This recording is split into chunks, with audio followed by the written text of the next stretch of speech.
Hey speech class, this is Megan McNaughton on my week 10 assignment.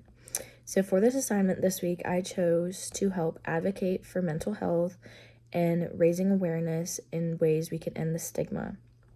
So first things first, I found on an article called www.psychiatric.org, Patients, Families, Stigma and Discrimination.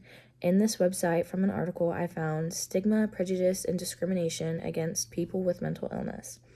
Within this article, I found this quoted: a 2019 national poll from the American Psychiatric Association found that mental health stigma is still a major challenge in the workplace. About half of workers were concerned about discussing mental health issues at their jobs. More than 1/3 were concerned about retaliation and being fired if they sought mental health care. So I think a big thing with mental health is obviously advocating ways that we can help support it and make a difference in it, because 1 in every 8 adults suffer through mental illness and never get it treated and have it worsening effects. So a couple of ways we as everyone can help end the stigma is multiple ways. So one big one is educating yourself. Learning about mental health conditions, their impacts, and the challenges faced by those experiencing them. This knowledge will help you better understand and support others and how you can help them, and you can have a better understanding on, hey, this person's really suffering and I really should support them. Another way is sharing your story. If you are a person who has suffered through mental health or mental illness and you feel comfortable with sharing your own story, it's good to share your experiences and help reduce the stigma and encourage open conversations and making everyone feel safe and welcomed and heard. Another big one is obviously raising awareness. You can use social media platforms to spread information.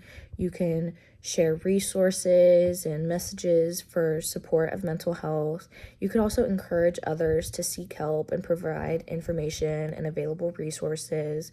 For example, if you have used anything and you know someone is suffering, you can lend them what you have learned or what you might have used to help better yourself. Another one is support mental health organizations. You can donate, you can volunteer with these organizations that focus specifically on mental health, and even then you can specifically find certain organizations that you might have had with like depression, anxiety, PTSD. There's so many that help support people in need. Another one is honestly just being a good listener. Offer a non-judgmental and supportive ear to those who may be struggling. Sometimes all someone really needs is someone to be validated. Some people are too scared to even say anything, and just being a good listener, and once someone actually gets to talking, that can really help them and that can really bring them out of a dark place. All in the end, any action is a big impact. Any little thing can impact anyone. It'll lead to just a small little movement can make something so big.